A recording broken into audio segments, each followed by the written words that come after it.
बिस्मिल्लाहिर्रहमानिर्रहीम। अस्सलाम वालेकुम। मैं लेक्चरर मोहम्मद सलमान और आज हम पढ़ने जा रहे हैं इस लेक्चर में मैकेनिज़्म ऑफ ब्रीथिंग। तो ब्रीथिंग क्या है? ब्रीथिंग हम सबको पता है, सांस लेने के अमल को कहते हैं ब्रीथिंग। अब ब्रीथिंग में क्या होता है हमें पता है कि ऑक्सीजन हमारे जिस्म के अंदर आती है और कार्बन डाइऑक्साइड हमारे जिस्म से बाहर निकलती है। अब ये किस तरह होता है, इसके लिए एक ख़ास मैकेनिज़्म है। इस मैकेनिज़्म में 2 स्टेप हैं, तो चलिए पढ़ते हैं इसको। Mechanism of breathing. Mechanism of breathing में क्या है, 2 मेन स्टेप है। वो कौन कौन से हैं? एक है इंस्पायरेशन या इनहेलेशन, या दूसरा है एक्सपायरेशन या एक्सहेलेशन। अब पहले इसको पढ़ते हैं, इंस्पायरेशन और इनहेलेशन को। तो इसमें क्या है, इसमें हम पढ़ते हैं इनटेक ऑफ ऑक्सीजन, यानी जब हम ऑक्सीजन हमारे जिस्म के अंदर लेते हैं, फेफड़ों के अंदर आता है, तो इस अमल को कहते हैं इनहेलेशन। और एक्सपायरेशन या एक्सहेलेशन इसको कहते हैं जब हम अपने जिस्म से रिमूवल ऑफ कार्बन डाइऑक्साइड करते हैं, यानी हम अपने जिस्म से कार्बन डाइऑक्साइड को बाहर निकालते हैं, यानी फेफड़ों से बाहर निकालते हैं। अब इसको पढ़ने से पहले हम ये देखते हैं कि इनमें कौन कौन से स्ट्रक्चर है जो कि एक्सपायरेशन और इनहेलेशन में हेल्प करते हैं। वो कौन कौन से स्ट्रक्चर हैं? एक तो हमारा रिब केज है, ये जो हमारी पसलियां हैं, एक तो ये है, ठीक है। अब इसमें एक किस्म का मसल होता है जिसे कहते हैं इंटरकॉस्टल मसल, यानी जो हमारी हड्डियां हैं पसलियों के, इनके दरमियान जो गोश्त प्रेजेंट होता है, इस गोश्त को कहते हैं इंटरकॉस्टल मसल। और इसके अलावा यहाँ पे एक और स्ट्रक्चर प्रेजेंट है जिसे हम कहते हैं डायफ्राम। डायफ्राम का भी इसमें बहुत बड़ा रोल है। और इसके अलावा इसके साथ डायफ्राम के साथ 2 मसल अटैच होते हैं जो हमारी रिब केज है। रिब केज से 2 मसल निकलते हैं जिसे कहते हैं रेडियल मसल, और ये हमारे डायफ्राम के साथ अटैच होते हैं। तो चलिए पहले पढ़ते हैं इंस्पायरेशन या इनहेलेशन को। तो इसमें तो हमने पहले भी पढ़ लिया कि इसमें इनटेक ऑफ ऑक्सीजन होता है, यानी हम ऑक्सीजन हमारे जिस्म के अंदर लेते हैं। तो इसमें कौन कौन से इवेंट्स है, यानी वो कौन कौन से काम है जिसकी वजह से हमारे जिस्म के अंदर ऑक्सीजन आता है। तो क्या है, पहले है dome shape diaphragm become flat. हमारा जो यहाँ पे आप लोग डायग्राम में भी देख सकते हैं, ये जो डायफ्राम है हमारे रिब केज के नीचे है, ये क्या होता है, ये बिल्कुल इस तरह होता है। इस शेप को कहते हैं डोम शेप। जब हम सांस लेते हैं तो आप लोग भी अपनी कोशिश करें और मैं भी आप लोगों को इसी तरह समझाता हूँ कि इस तरह जब हम इस तरह सांस लेते हैं, ये जो हमारे नीचे डायफ्राम होता है ये बिल्कुल इसी तरह फ्लैट हो जाता है, यानी इस तरह पहले डोम शेप होता है, फिर इसी तरह सीधा हो जाता है, फ्लैट हो जाता है। इसके बाद क्या है, इंटरकॉस्टल मसल कंट्रैक्ट।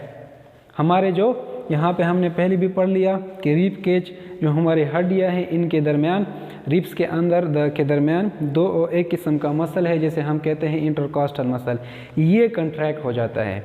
जब ये कंट्रैक्ट हो जाता है तो उससे क्या होता है, रिब केज मूव आउट या ऊपर हो जाता है। मूव आउट या ऊपर का क्या मतलब है, चलिए हम फिर इसको देखते हैं।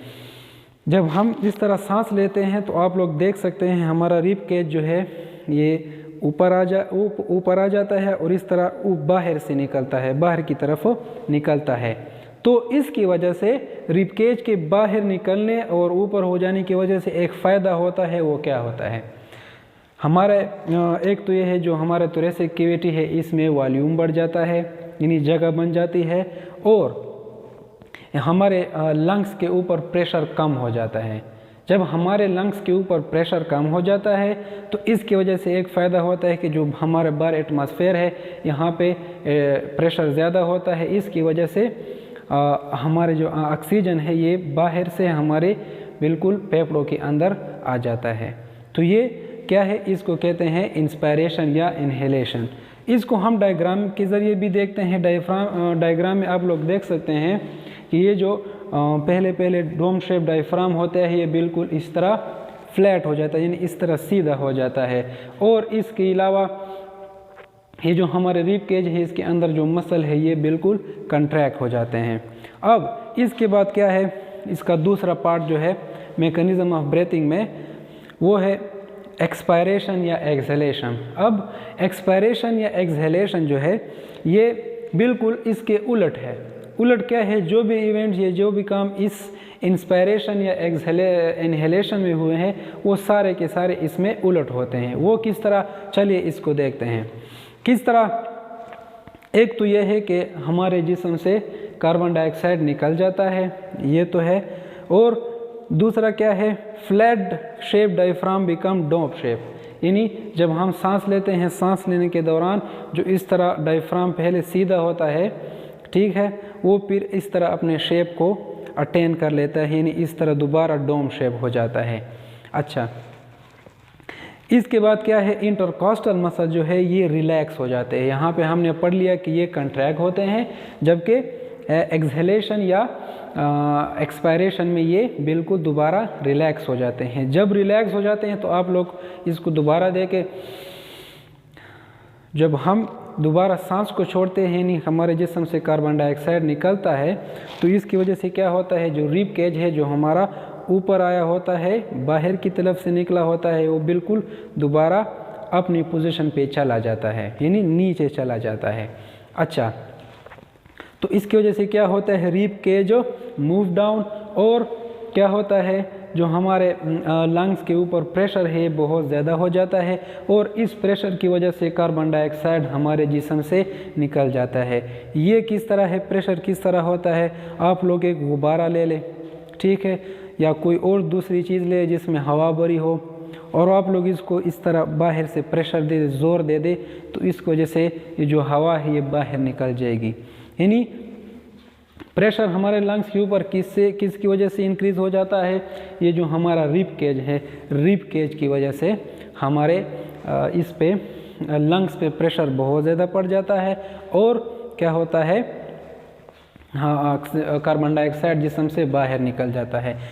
एक चीज़ हमने यहाँ पे मैं भूल गया था, वो क्या है कि जो है इंस्पायरेशन है वो एक्टिव प्रोसेस है।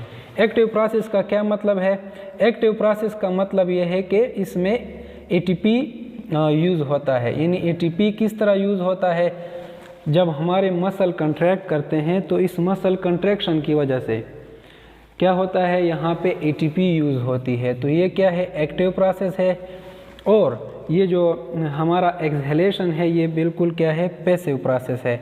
अब पैसिव का क्या मतलब है कि इसमें कोई एटीपी यूज़ नहीं होती, ठीक है। तो ये हो गया मैकेनिज़्म ऑफ ब्रीथिंग। चलिए मुझे इजाज़त दीजिए, इंशाल्लाह नेक्स्ट वीडियो के साथ फिर हाज़िर होंगे।